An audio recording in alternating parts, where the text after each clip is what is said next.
Salam Bapak Ibu yang terkasih dalam Tuhan Yesus Kristus. Perkenankan pada saat ini saya ingin menyampaikan yaitu mengenai kerajaan 1000 tahun berdasarkan Alkitab. Banyak orang dalam memahami kerajaan 1000 tahun ini jarang diperhitungkan atau bahkan jarang dibahas. Tetapi menurut saya sebetulnya ayat ini sangat penting atau peristiwa ini sangat penting untuk diperhatikan. Sebab merupakan salah satu dari sekian banyak penggenapan janji setia Tuhan terhadap umat pilihannya. Bapak Ibu yang terkasih, sebelum sampai pada masa kerajaan 1000 tahun, baiklah, kiranya saya akan mengawali peristiwa kebangkitan, atau tentu saja ada yang mengatakan pengumpulan umat pilihan. Saya akan mengawali dari kebangkitan. Saya akan mengambil dasar dari kitab Yeskiel pasal 37 ayat yang pertama sampai yang ke-6. Tuhan menubuatkan atau memerintahkan kepada Nabi Yeskiel agar bernubuat kepada tulang-tulang. Tetapi saya akan secara rinci menyampaikan ayat yang ke-7 sampai yang ke-10 yang demikian bunyinya. Lalu aku bernubuat seperti diperintahkan kepadaku, dan segera sesudah aku bernubuat, kedengaranlah suara, sungguh suatu suara berderak-derak, dan tulang-tulang itu bertemu satu sama lain. Sedang aku mengamat-amatinya, lihat, urat-urat ada dan daging tumbuh padanya. Kemudian kulit menutupinya. Tetapi mereka belum bernapas. Maka firman-Nya kepadaku, bernubuatlah kepada napas hidup itu. Bernubuatlah, hai anak manusia, dan katakanlah kepada napas hidup itu, beginilah firman Tuhan Allah. Hai napas hidup, datang dari keempat penjuru angin, dan berhembuslah ke dalam orang-orang yang terbunuh ini, supaya mereka hidup kembali. Lalu aku bernubuat seperti diperintahkannya kepadaku, dan napas hidup itu masuk di dalam mereka, sehingga mereka hidup kembali. Mereka menjejakkan kakinya suatu tentara yang sangat besar.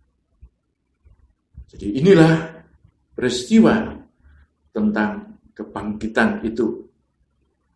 Diawali dari proses, mulai dari tulang-tulang, lalu daging, urat, dan waktu itu kulit, terus belum bernapas. Selanjutnya saya akan membacakan dari ayat 13 dan 14. Dan kamu akan mengetahui bahwa akulah Tuhan pada saat aku membuka kubur-kuburmu dan membangkitkan kamu, hai umatku, dari dalamnya. Aku akan memberikan rohku ke dalammu, sehingga kamu hidup kembali. Dan aku akan membiarkan kamu tinggal di tanahmu, dan kamu akan mengetahui bahwa aku Tuhan yang mengatakannya dan membuatnya. Demikianlah firman Tuhan. Bapak Ibu yang terkasih, ayat ini merupakan sebuah proses bagaimana cara Tuhan membangkitkan atau menghidupkan orang yang tulangnya masih ada. Tetapi bagi yang sudah menjadi debu atau menjadi tanah karena sudah lama, dikatakan di dalam Matius 19 ayat 28, di sana dikatakan penciptaan kembali oleh Tuhan Yesus. Lalu di dalam Daniel 12 ayat 2a, dikatakan tidur di dalam debu tanah, atau orang-orang tidur di dalam debu tanah akan bangun. Jadi ayat ini menggambarkan bagaimana proses penciptaan kembali. Sedangkan banyak orang yang memahami bahwa orang itu mati rak tubuhnya, jadi rohnya langsung ke surga. Ayat ini jarang diperhitungkan. Tetapi saya memang ingin mencoba di dalam kebangkitan nanti, itu salah satu nubuat yang diberikan kepada Nabi Yeskiel merupakan gambaran. Saya pernah ditanya oleh seseorang, bagaimana orang yang dikremasi, yang dibakar tinggal debunya? Saya jawab, apakah Tuhan tidak mampu mewujudkan atau mengumpulkan debu-debu itu tadi kembali mewujud menjadi manusia yang hidup lagi? Tentu saja manusia hidup pakai tubuh rohani, jadi bukan tubuh jasmani lagi. Atau kalau toh mungkin debunya atau abunya itu sudah dilarung, sudah dibuang di samudra, tapi saya yakin bagi Tuhan tidak ada masalah untuk mewujudkan, untuk mengumpulkan debu-debu itu.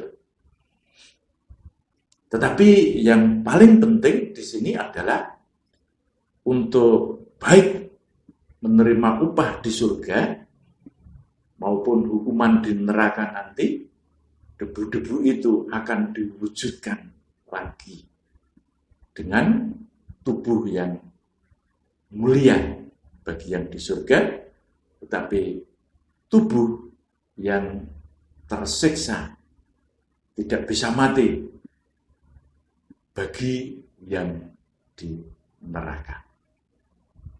Itulah gambaran tentang kebangkitan orang mati, artinya diwujudkan lagi. Dalam Yeskiel 37 tadi, itu menceritakan proses tulang-tulang yang menjadi hidup lagi. Meskipun ayat itu dialamatkan kepada bangsa Israel, tentu alamatnya itu mengarah kepada bagaimana proses kebangkitan yang akan terjadi nanti. Saudara yang terkasih, kami akan melanjutkan tentang proses berikutnya, yaitu pengumpulan umat pilihan. Jadi sebelum masuk pada kerajaan 1000 tahun, itu memang diawali kebangkitan dulu, lalu pengumpulan umat pilihan. Meskipun prosesnya ini sangat cepat sekali, bisa dikatakan bersamaan gitu. Namun agar kita paham ayat-ayat mana yang mendukung kejadian-kejadian ini nanti, saya ingin mencoba, saya akan mengawali dari Matius 24 ayat yang ke-27, 30 dan 31. Ayat 27, sebab sama seperti kilat memancar dari sebelah timur dan melontarkan cahayanya sampai ke barat, demikian pula lah kelak kedatangan Anak Manusia. Pada waktu itu akan tampak tanda Anak Manusia di langit, dan semua bangsa di bumi akan meratap, dan mereka akan melihat Anak Manusia itu datang di atas awan-awan di langit dengan segala kekuasaan dan kemuliaannya. 31, dan ia akan menyuruh keluar malaikat-malaikatnya dengan meniup sangkakala yang dahsyat bunyinya, dan mereka akan mengumpulkan orang-orang pilihannya dari keempat penjuru bumi, dari ujung langit yang satu ke ujung langit yang lain. Ayat ini juga didukung atau bandingkan di Lukas 17 ayat 34 sampai 36. Jadi terjadi pengumpulan umat pilihan. Jadi belum kebangkitan total. Jadi kebangkitan total itu nanti setelah akhir zaman. Lalu ayat pendukung yang lain saya akan bacakan dari 1 Tesalonika 4 ayat 16 dan 17. Demikian bunyinya, sebab pada tanda diberi, yaitu pada waktu penghulu malaikat berseru dan sangkakala Allah berbunyi, maka Tuhan sendiri, maksudnya Tuhan Yesus di sini, akan turun dari surga, dan mereka yang mati dalam Kristus akan lebih dahulu bangkit. Sesudah itu, kita yang masih hidup, yang masih tinggal, akan diangkat bersama-sama dengan mereka dalam awan, menyongsong Tuhan di angkasa. Demikianlah kita akan selama-lamanya bersama-sama dengan Tuhan. Ayat inilah sebetulnya yang menurut saya, yang mendasari munculnya pengakuan iman rasuli yang berbunyi, naik ke surga, Tuhan Yesus duduk di sebelah kanan Allah Bapa, dan akan datang dari sana untuk menghakimi orang hidup dan yang mati. Jadi dikatakan tadi ayat 1 Tesalonika 4, 16 dan 17, jadi yang mati dalam Kristus dibangkitkan dahulu, lainnya belum. Adil ini. Inilah pengadilan. Lalu yang masih hidup dalam Kristus tentu saja, itu diangkat. Yang lain belum. Yang lain tertinggal. Nanti ada masanya lagi. Jadi inilah yang saya maksud munculnya pengakuan iman rasuli yang mengatakan menghakimi orang yang hidup dan orang yang mati itu dasarnya ayat ini.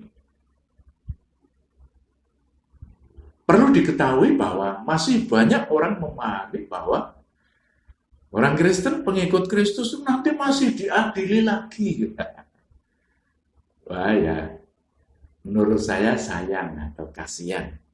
Sebab ayat tadi dikatakan, jadi demikianlah kita akan selama-lamanya bersama-sama dengan Tuhan. Ya. Jadi selama-lamanya. Ya meskipun masih ada prosesnya ya, masuk ke kerajaan 1000 tahun, terus nanti setelah iblis dilepas itu menangkap iblis, bersama-sama Tuhan Yesus memasukkan ke lautan api. Ya. Tapi tugas ini saya pikir bersama Yesus sudah tidak masalah. Demikian juga yang tertulis di dalam Matius 24 ayat yang ke-40 dan 41. Demikian bunyinya 40. Pada waktu itu kalau ada 2 orang di ladang, yang seorang akan dibawa dan yang lain akan ditinggalkan. 41. Kalau ada 2 orang perempuan sedang memutar batu kilangan, yang seorang akan dibawa dan yang lain akan ditinggalkan. Bisa jadi satu rumah, suami istri, ya nampaknya memang rajin ke gereja, persembahannya juga banyak, ya khusyuk sekali. Tapi nggak tahu di sana dia apa yang dilakukan. Bisa jadi satu rumah, satu keluarga, itu yang satu diangkat, yang satu ditinggalkan. Oleh karena itu, ya, seperti season sebelumnya yang pernah saya sampaikan, jadi kapan Tuhan datang itu tidak perlu, yang penting kita berjaga-jaga, iman kita benar. Kalau jatuh ya segera bertobat sebelum kedahuluan mati atau kedahuluan Tuhan datang. Bapak Ibu yang terkasih, bahwa sebelum masuk pada kerajaan 1000 tahun, agar kerajaan 1000 tahun itu jadi yang diangkat masuk pemerintahan 1000 tahun, lalu yang ditinggalkan masuk masa 1000 tahun. Jadi setelah pengangkatan itu hal yang harus dilakukan atau hal yang harus terjadi, yaitu iblis diikat atau dirantai selama 1000 tahun agar tidak menyesatkan bangsa-bangsa. Sebab kita tahu jatuhnya dalam dosa Adam dan Hawa, dan kita sebagai keturunannya, warisnya, itu karena ulah iblis. Jadi dunia ini kacau, dunia menjadi berdosa, pisah dengan Tuhan itu karena ulah iblis.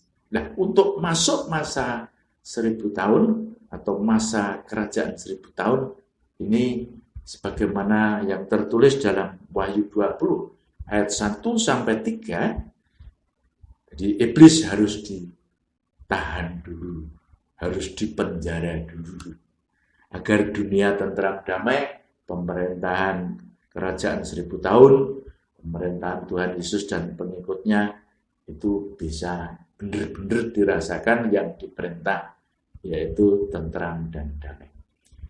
Wahyu 20 ayat 1-3. Lalu aku melihat seorang malaikat turun dari surga memegang anak kunci jurang maut dan suatu rantai besar di tangannya. Ia menangkap naga, si ular tua itu, yaitu iblis dan setan. Dan ia mengikatnya 1000 tahun lamanya. Lalu melemparkannya ke dalam jurang maut dan menutup jurang maut itu dan memeteraikannya di atasnya, supaya ia jangan lagi menyesatkan bangsa-bangsa sebelum berakhir masa 1000 tahun itu.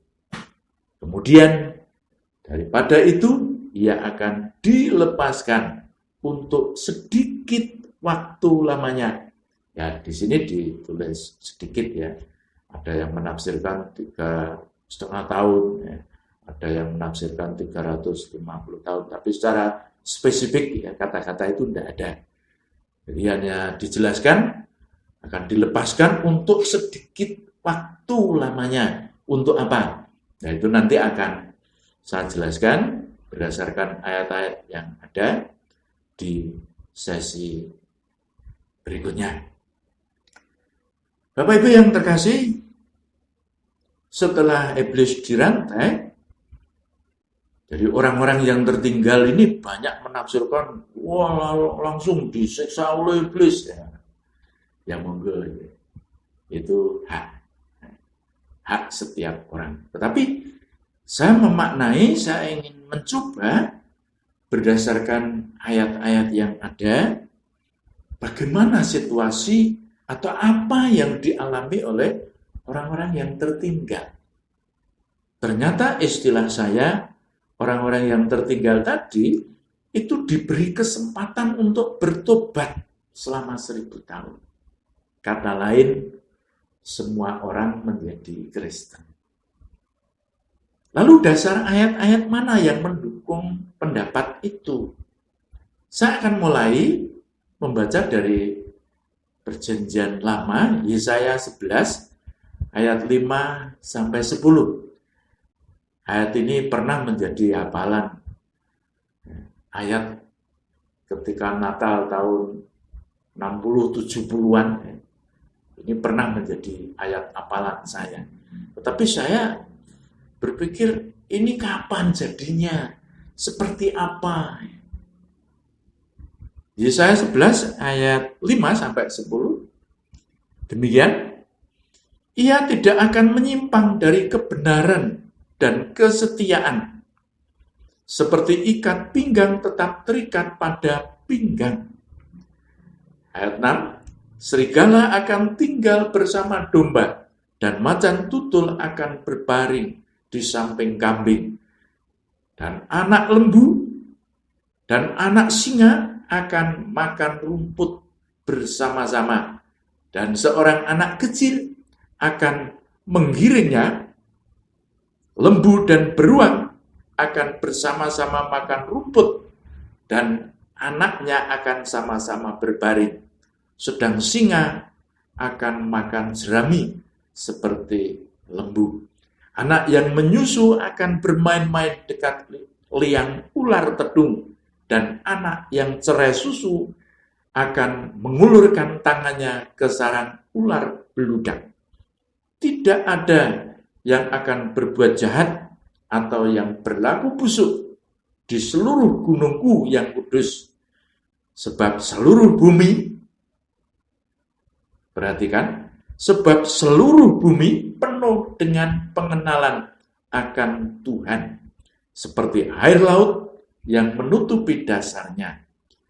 Maka pada waktu itu, Taruk dari pangkal Isai akan berdiri sebagai panji-panji bagi bangsa-bangsa. Dia akan dicari oleh suku-suku bangsa, dan tempat kediamannya akan menjadi mulia.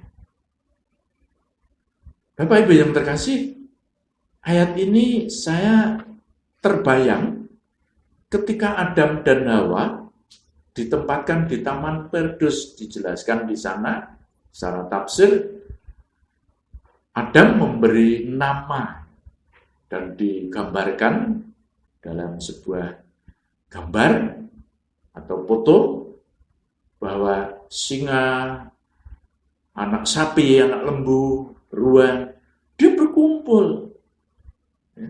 Tidak ada saling menyerang. Ya mungkin seperti itu gambarannya.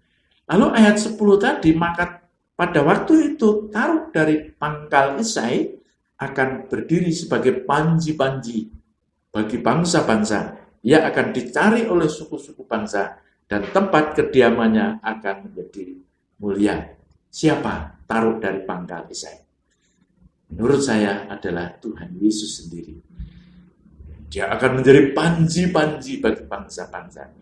Jadi semua orang yang tertinggal itu semua jadi Kristen, semua berpedoman, semua mengarah kepada penjuru, yaitu Tuhan Yesus. Atau di sini dikatakan dalam Yesaya ini, Taruk dari pangkal Isai. Sebab ketika Tuhan Yesus masih melayani di dunia, itu orang-orang mengatakan anak Daud. Ya mungkin kaitannya di antara raja-raja di Israel itu yang paling termasyhur, ya, paling terkenal itu adalah Daud. Meskipun Daud sendiri pernah jatuh dalam dosa, tetapi mendapat pengampunan. Dan selanjutnya anaknya Salomo yang membangun bait Allah. Sebetulnya Daud yang mau membangun bait Allah, tetapi Tuhan tidak berkenan. Bagaimanapun bait Allah itu suci, dan Daud sudah banyak menumpahkan darah. Oleh karena itu Salomo anaknya yang menjadi raja dan membangun bait Allah. Lalu ayat pendukung lainnya ini masih dalam perjanjian lama, yaitu Mika 4 ayat 1-5. Akan terjadi pada hari-hari yang terakhir, gunung rumah Tuhan akan berdiri tegak mengatasi gunung-gunung dan menjulang tinggi di atas bukit-bukit. Bangsa-bangsa akan berduyun-duyun ke sana. Dan banyak suku bangsa akan pergi serta berkata, mari kita naik ke gunung Tuhan, ke rumah Allah Yakub, supaya ia mengajar kita tentang jalan-jalannya, dan supaya kita berjalan menempuhnya, sebab dari Sion akan keluar pengajaran dan firman Tuhan dari Yerusalem. 3, ia akan menjadi hakim antara banyak bangsa dan akan menjadi wasit bagi suku-suku bangsa yang besar sampai ke tempat yang jauh. Mereka akan menempa pedang-pedangnya menjadi mata bajak. Cermati, dan tombak-tombaknya menjadi pisau pemangkas. Bangsa tidak akan lagi mengangkat pedang terhadap bangsa, dan mereka tidak akan lagi belajar perang. Tetapi mereka masing-masing akan duduk di bawah pohon anggurnya dan di bawah pohon aranya, dengan tidak ada yang mengejutkan, sebab mulut Tuhan semesta alam yang mengatakannya. Ayat 5, biarpun segala bangsa berjalan masing-masing demi Allahnya, tetapi kita akan berjalan demi nama Tuhan Allah kita untuk selamanya dan seterusnya. Jadi di dalam Mika ini menggambarkan bagaimana keadaan bumi, ya, bagaimana keadaan dunia ya, ketika itu. Meskipun yang umat pilihannya itu sudah diangkat ya menjadi ikut memerintah ya, bersama Tuhan di sana. Tapi bumi ini secara otomatis menjadi tentram dan damai. Jadi nggak tahu Indonesia ini nanti presidennya siapa, Malaysia perdana menterinya siapa, mereka presidennya siapa, itu nggak urus ya. Tapi dikatakan ayat ini semua berkiblat kepada Taruk dari pangkal Isai atau Tuhan Yesus. Kata lain, semua orang menjadi Kristen. Ayat ini juga didukung dari Matius 24 ayat 14, dan Injil kerajaan ini akan diberitakan di seluruh dunia menjadi kesaksian bagi semua bangsa. Sesudah itu barulah tiba kesudahannya. Jadi akhir zaman, zaman ini berakhir, itu harus diawali dengan Injil kerajaan ini diberitakan di seluruh dunia ya, menjadi kesaksian bagi semua bangsa. Lupa sekarang ini apa? Belum. Masih banyak orang yang belum mengenal, bahkan menentang dan menyerang orang Kristen. Tetapi ayat ini, Matius 24 ayat 14 ini harus terjadi.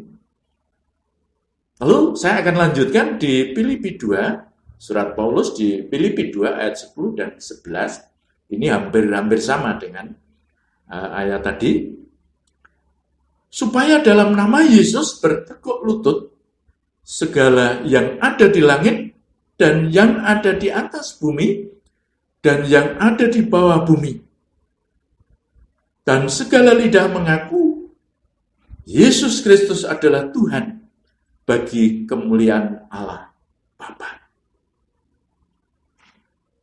Saudara yang terkasih, ayat ini pernah di upload atau pernah diposting seseorang di dalam Facebook. Lalu saya tanyakan, kapan itu terjadi? Dia malah marah-marah. Udah diamini aja. Ayat ini kan menyatakan bahwa jadi dalam nama Yesus bertekuk lutut segala yang ada di langit dan yang ada di atas bumi dan yang ada di bawah bumi. Artinya semua makhluk ini. Yang di atas itu mungkin malaikat ya. Yang di atas langit, yang di atas bumi mungkin manusia yang masih hidup dan yang di bawah bumi itu mungkin makhluk yang atau orang yang sudah mati atau makhluk lain yang ada di dalam bumi. Dan ini nanti akan terjadi pada masuk masa 1000 tahun. Dan masih banyak ayat lain yang mendukung tentang keadaan dunia atau keadaan bumi pada saat itu. Tadi iblis dirantai 1000 tahun, lalu masa 1000 tahun yang tertinggal masuk masa 1000 tahun, lalu sekarang masuk ke kerajaan 1000 tahun. Di dalam kerajaan 1000 tahun ini siapa yang menjadi raja? Yang diperintah siapa?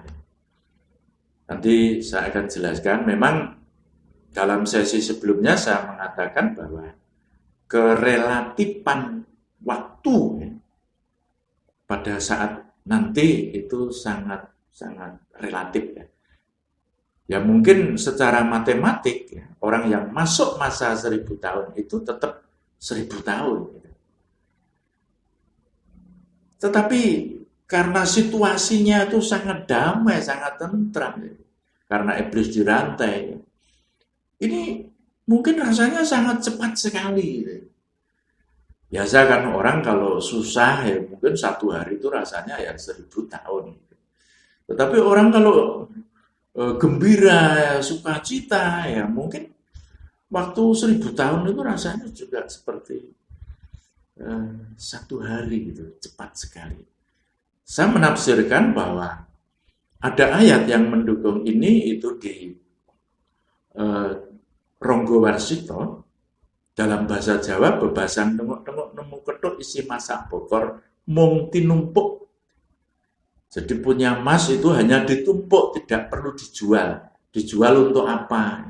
Orang lain sudah semua punya. Kewan rupangkang cinancang yang jawitan tinunggu wedine ra ono kang nyolong. Jadi kerbau, lembu, sapi, ya, kambing, domba itu ditempatkan di luar rumah, tidak ada yang nyuri. Nyuri buat apa? Semua orang sudah punya.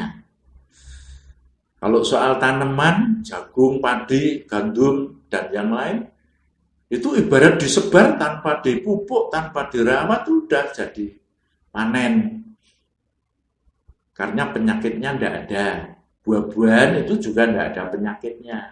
Karena si pembuat penyakit itu si iblis. Lu kok bisa, Pak? Bisa. Saya menafsirkan ketika Tuhan Yesus mengajarkan tentang menabur bibit gandum. Tapi kenapa di situ ilalang juga tumbuh di sana? Murid-murid tanya, bukankah yang ditabur itu bibit yang unggul? Kenapa yang tumbuh ilalang? Pada saat kamu pulang tidur, iblis atau si seteru atau si jahat menabur ilalang. Lalu murid-muridnya mengatakan, kalau gitu tak cabutan nih. Jangan, biar aja sampai panen nanti. Setelah panen, ilalangnya diberkasi, lalu dibakar, lalu gandumnya dimasukkan ke lumbung. Ini sebuah gambaran bahwa seolah-olah kalau kita ketemu pada orang yang benci pada kita, itu dalam hati kita semoga Tuhan menghukumnya. Tapi Tuhan menghendaki tidak seperti itu. Jadi mudah-mudahan nanti bisa bertobat lagi, atau kalau tidak ya nanti akhir zaman aja. Jadi saya menafsirkan dari sini bahwa adanya gangguan tanaman, gangguan penyakit, bahwa gangguan manusia untuk melakukan kejahatan dan dosa itu karena ulah iblis. Tapi ketika iblis itu dirantai, ya, kalau Joyoboyo mengatakan gandrung-gandrung neng lelurung, deleng gelung kekedon. Ya. Artinya paling-paling kalau ada masalah itu masalah asmara, ya, masalah kasih. Ya. Tetapi itu bukan menjadi penghalang di dalam menikmati ketenteraman, kedamaian di bumi. Saudara yang terkasih, saya ingin melanjutkan seperti yang saya katakan di depan, sesuai dengan temanya, yaitu kerajaan 1000 tahun. Saya akan memulai, saya membacakan dari Matius 19 ayat 28, ini juga tugas ya, dan apa yang akan terjadi di sana. Kata Yesus kepada mereka, "Aku berkata kepadamu, sesungguhnya pada waktu penciptaan kembali, apabila Anak Manusia bersemayam di tahta kemuliaannya, kamu yang telah mengikut aku akan duduk juga di atas 12 tahta untuk menghakimi ke-12 suku Israel."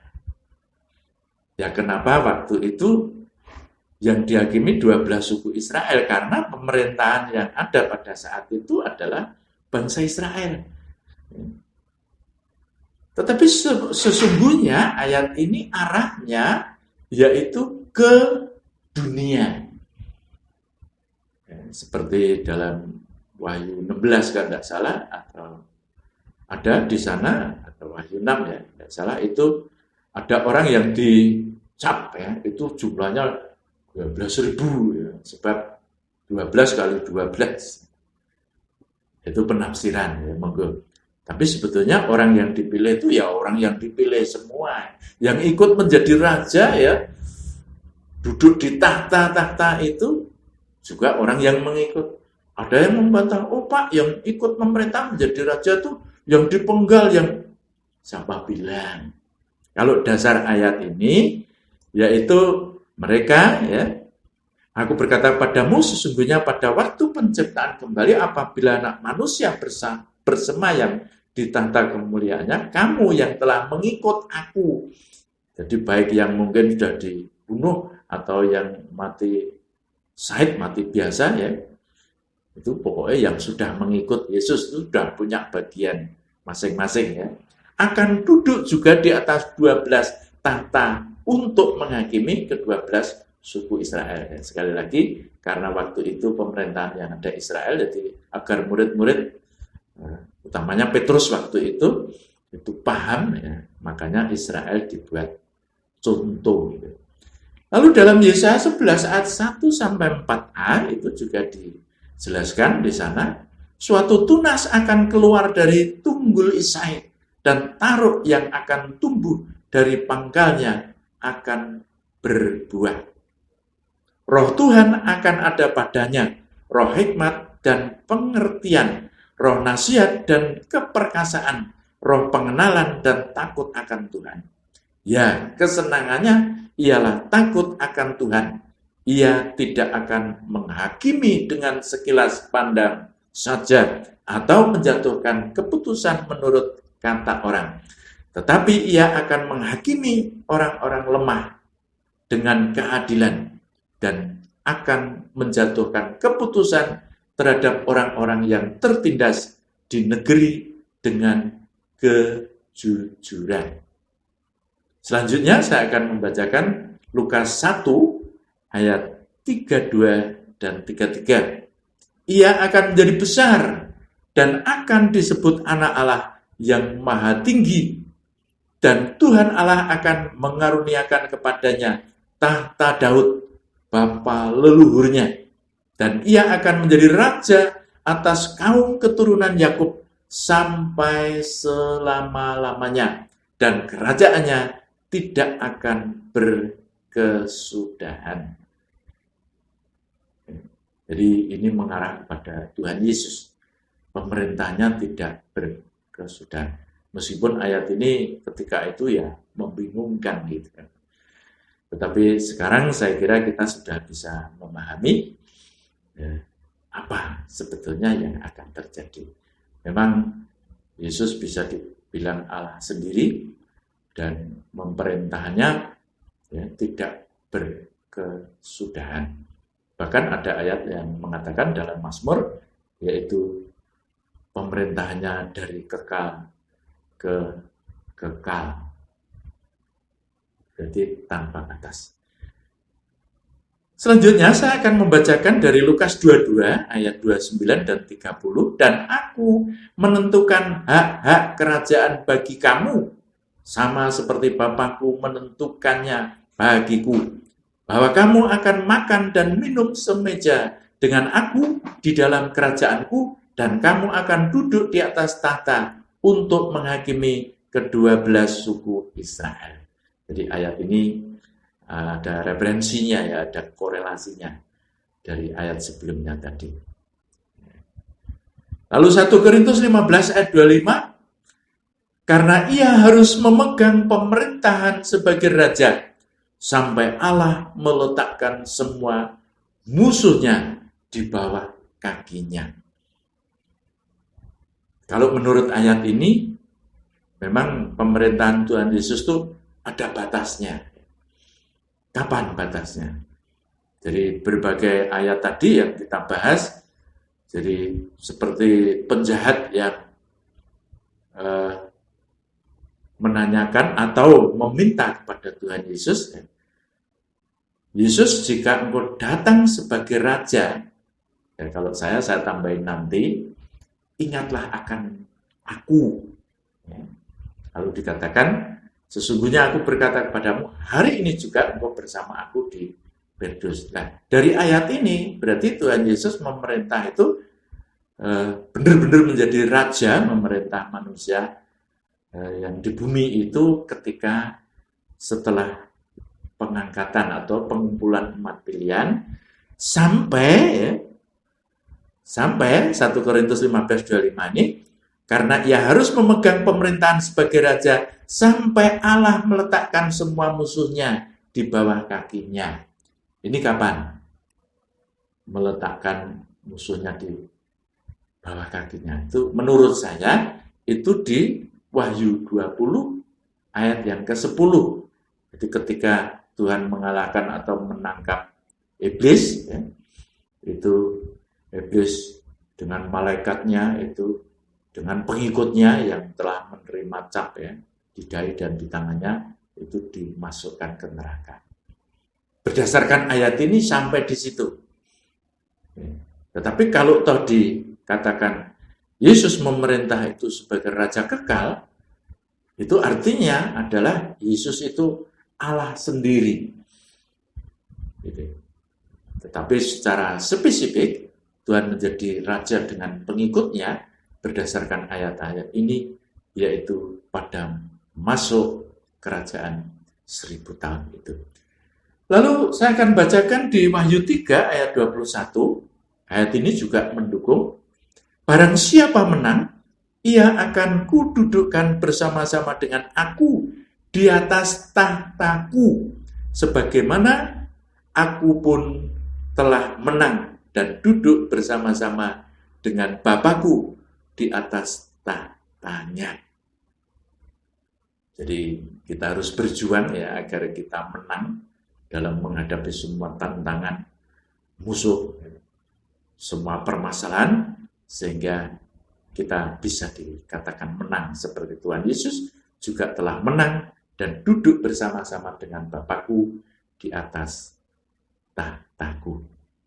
Lalu ayat ini yang secara spesifik dijelaskan, yaitu Wahyu 20 ayat 4-6. Lalu aku melihat tahta-tahta, cermati, kata tahta-tahta ini lebih dari satu dan banyak ya. Dan orang-orang yang duduk di atasnya, kepada mereka diserahkan kuasa untuk menghakimi.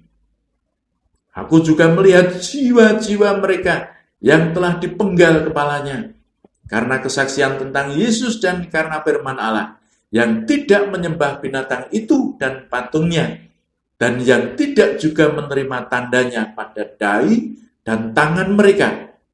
Dan mereka hidup kembali dan memerintah sebagai raja bersama-sama dengan Kristus untuk masa 1000 tahun. Jelas sekali. Lalu ayat 5 ini ada penjelasan, tetapi orang-orang mati yang lain tidak bangkit sebelum berakhir masa yang 1000 tahun itu. Inilah kebangkitan pertama.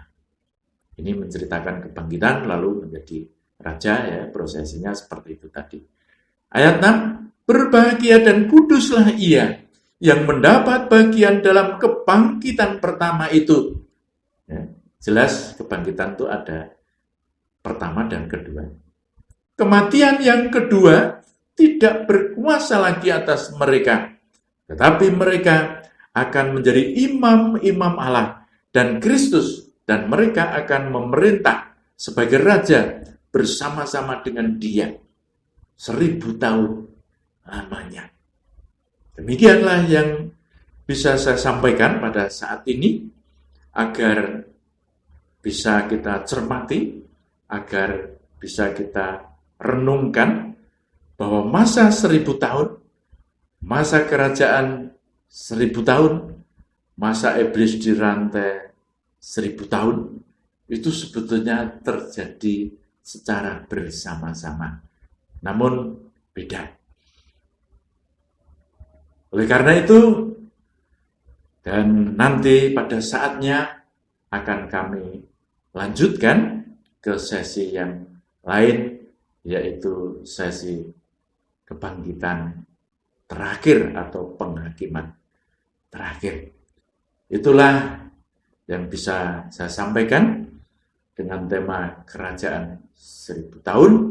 Semoga bisa menjadi sarana diperkuat iman, kepercayaan kita, dan Roh Kudus selalu memberikan hikmat, petunjuk, menyertai kita semua, agar kita selalu mempersiapkan diri kapan Tuhan datang, kita masuk dalam umat pilihan, dan kita juga masuk ikut memerintah kerajaan 1000 tahun. Makasih.